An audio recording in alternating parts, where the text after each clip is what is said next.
Good afternoon and welcome to the tea table. I am so happy you have joined me today. We're in the glory of the beginning of October, and what a golden month with reds and ambers. Oh my, it is the month that truly, my mother used to say, God takes out his paintbrush and paints a picture for us. And truly, no matter where you live, I know you are seeing the beauty of October and the crisp morning air, and then the sunny afternoons and the autumn leaves. Well, if you haven't gotten your tea yet, please pause and I will be waiting for you. Okay, well today I've chosen my silver set that I used on our very first tea talk we ever had. And for those of you who have been with me from the very beginning, it was a little bit before Easter, and it would have been 2020. And I had found this set in a box in a closet. I was spring cleaning, and I had put it aside for my daughter. Well, it's still going to go to her, but it was so dark, I pulled it out to clean it. And do you remember the miracle story? I opened the teapot and there's a wad of money. I still have no idea where it came from. $41 bills, all wadded up. And then in this pot was a vial of frankincense oil from Israel. And it was so special, and it was Easter. And it was like the oil and the provision, and 40 is a good number from the Bible, 40 days and 40 nights in the ark. Yes, 40 days and 40 nights in the ark, and 40 years in the desert. And so that was how we started our tea talk. And I thought, then the acorn is the top of this, if you can see it. Each of these pieces has an acorn. Well, I had, in Europe, observed that in many of the monasteries and the cathedrals, they would have the symbolic fleur-de-lis, which is the flower of lily, and I knew that represented the Trinity. But then I would see the acorn, and I didn't know what it meant. And then an old priest in Austria told us it means everlasting life.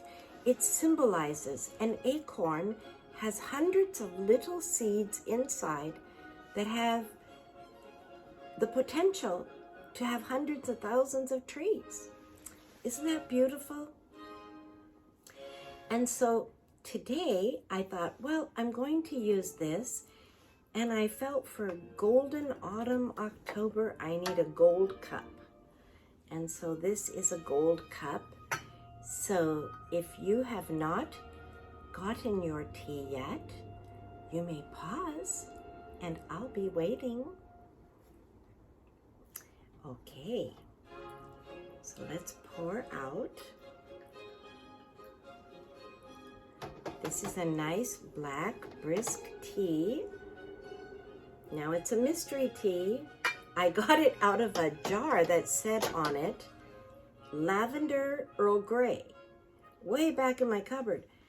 But when I opened it, it doesn't smell like lavender, and it doesn't smell like Earl Grey. I think I just used this tin for some other tea at another time that perhaps I purchased in bulk. Because I always keep my teas you must keep them in airtight containers. Otherwise, they lose their scent and their flavor. Well, for the treat today, I think I have something perfectly special. It's beautiful pumpkin muffins served on a silver tray. And they look fabulous. They look healthy. A nice autumn treat to go with the tea. And I must tell you, this has been quite a week for me. I was feeling great on Sunday and Monday morning, and then Monday afternoon I got this exhausted feeling, and then by Tuesday I could hardly move.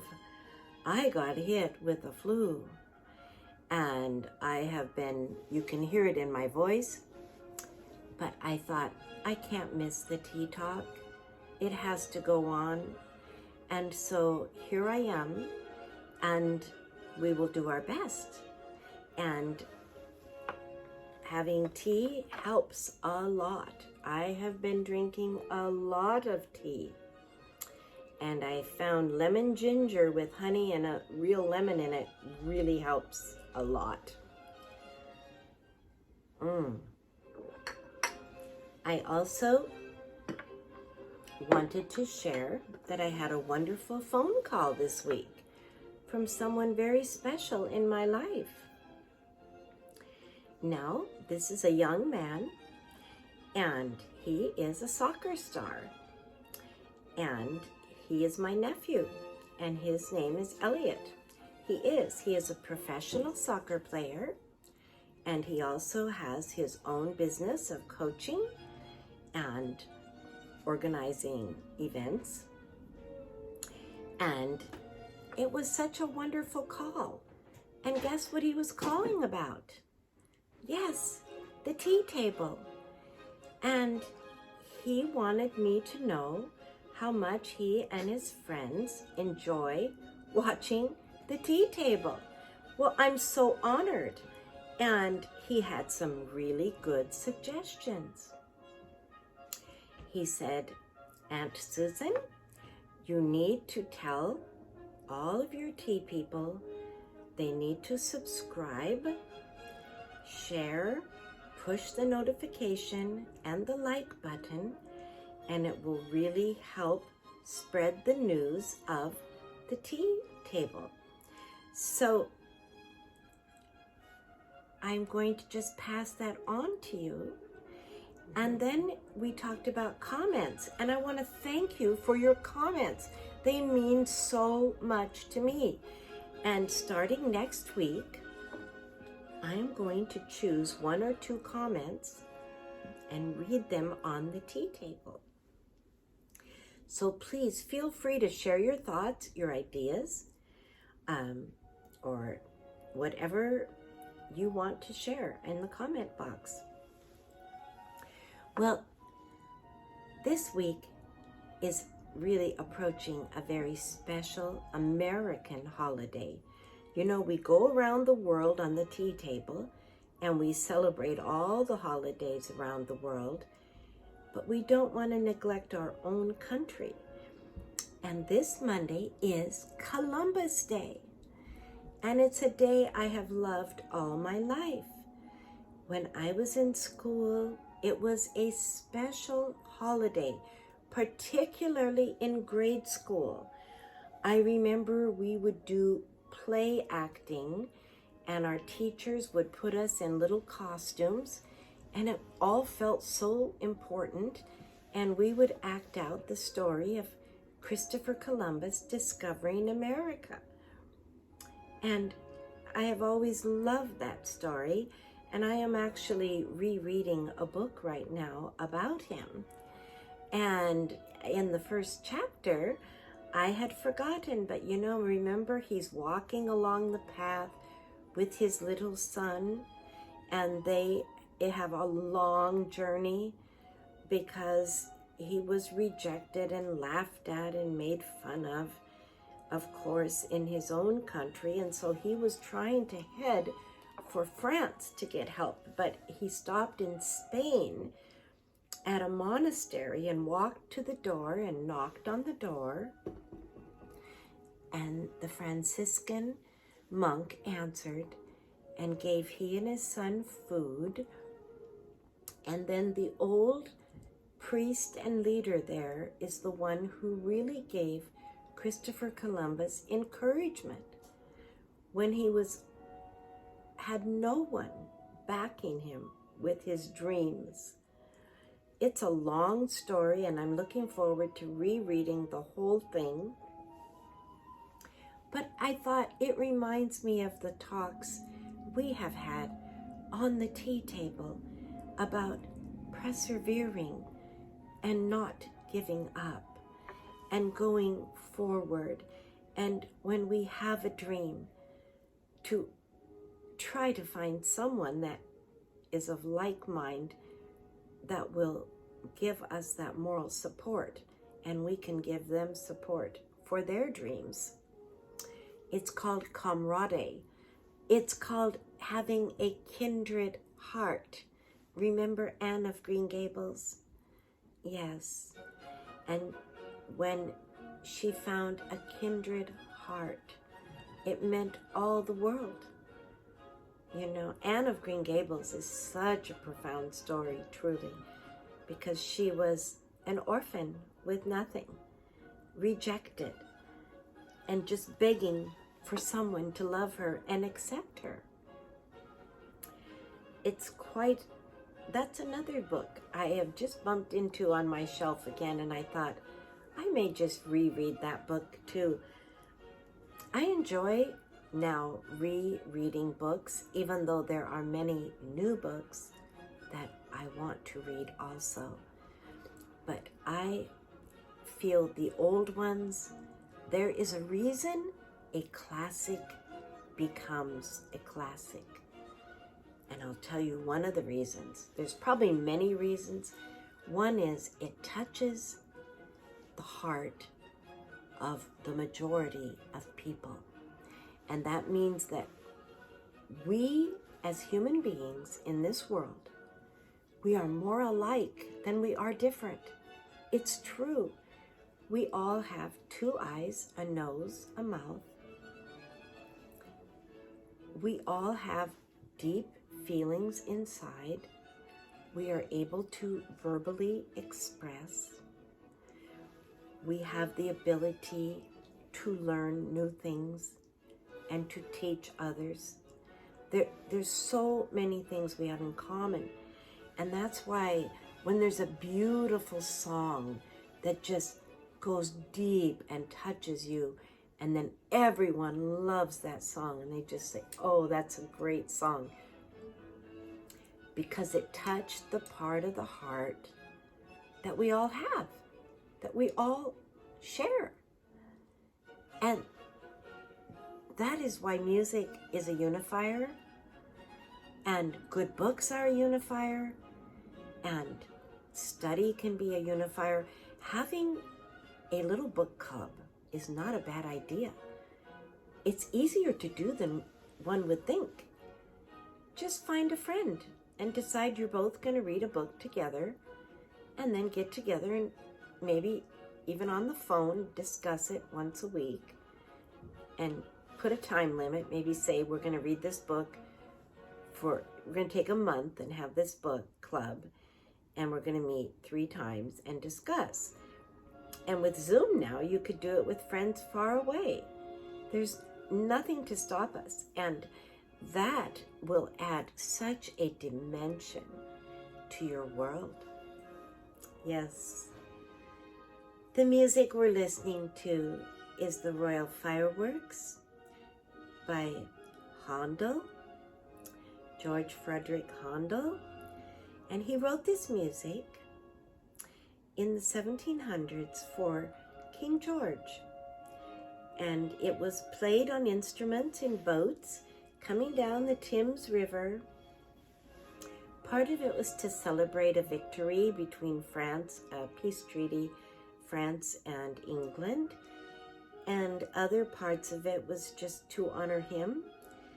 And it's some of the greatest music.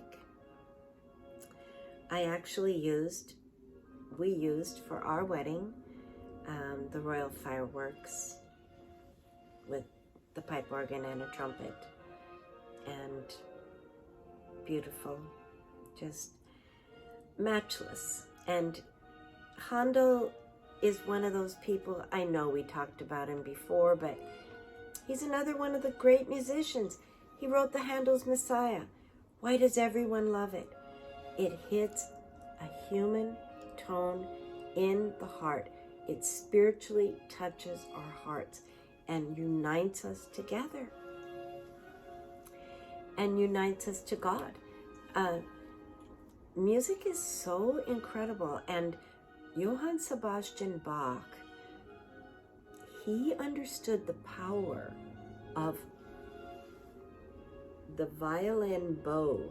He said when the bow is drawn on the string, a tone goes forth and heals the heart. It's literally gives health, healing health, emotionally, psychologically, and probably even physically. They did many experiments in Japan with the Bach concept, and I know this one Japanese scientist, he played Bach for this ice that was forming in his place of study there that he was working on, and the ice got these beautiful forms. It created like an artist's dream of beauty. And then in the other room, he played a negative, dark, heavy music, and the ice shriveled up and looked all distorted. It lost its form. So the beauty of Handel, Bach, the Baroque composers, they give us so much order and beauty and life. Well, today I thought, I'm going to just put my best foot forward. And you've heard the story goes, put a feather in your cap. Well, this is my Scottish cap that has a feather. This is my crest. And I combined it not with a plaid, but with a coppery, I don't know what you would call this, but it's a rich reds and copper, and it looks like autumn leaves. And I love this is forest green velvet. I love forest green. And I feel like the forest green, in where we live, we have all these evergreen trees that never lose their needles. We have the spruce, the evergreen, all of the different brands of evergreen trees. I have about 4 different in my yard. And then you get the leaves and the deciduous trees in front of these, and it becomes like a fabulous painting. It's framed, the deciduous trees as a backdrop. I'm sorry, the evergreen trees as a backdrop are like this hat. And then this is like the autumn leaves on the trees. And I just think the combination is the best. I never really knew that growing up, because I lived on a city street in Tacoma where we had fabulous maples. I mean, I remember walking to school through, sometimes up our hill, before somebody cleaned the leaves off. The leaves would be like a foot thick, and you're walking through just when they would fall. And huge maple trees and fabulous, wonderful leaves. Love them. But it was a neighborhood, and we didn't have a lot of the huge, towering cedar and pine and fir that we have here in Olympia. Because in Olympia, where I live, it's coming almost into the beginnings, you might say, of the rainforest. I mean, all along the road above me and all along it's the Black Hills. It's just all, you know, these evergreen trees. And so then when you get the spot of the deciduous in the middle of it, it's just like fire. It's so gorgeous. And I just recognized that on my own as just driving. I thought, I love that combination. That is the best combination that you could possibly get, because it's like framing them. And I'm sure New England has a whole nother level of trees that is just glorious, glorious. And I love it all. I love it all. And I love walking in the leaves. And I know you do too. Well, this is a wonderful beginning to October. And I hope you stay warm and keep drinking your tea. And I hope none of you get a flu. But if you do, I learned a secret from a man from Kenya. Told me, take a slice of pineapple every morning with hot water. Put it in the hot water, fresh pineapple, and drink it like a pineapple tea. And do the same at night. And it has something powerful that keeps you from getting these flus. So I'm going to do it. And I'll let you know. It's worth a try. Thanks again for joining me today. And may each one of you have a beautiful week. And think about Christopher Columbus. Take time to read a little bit about him. He gave up so much to find the new world and make the discovery. Thank you again. God bless you. Have a fabulous week. And I will look forward to seeing you next time. But don't forget to subscribe and to like, share, write a comment, and push the notification bell. Thanks again. God bless. Bye-bye.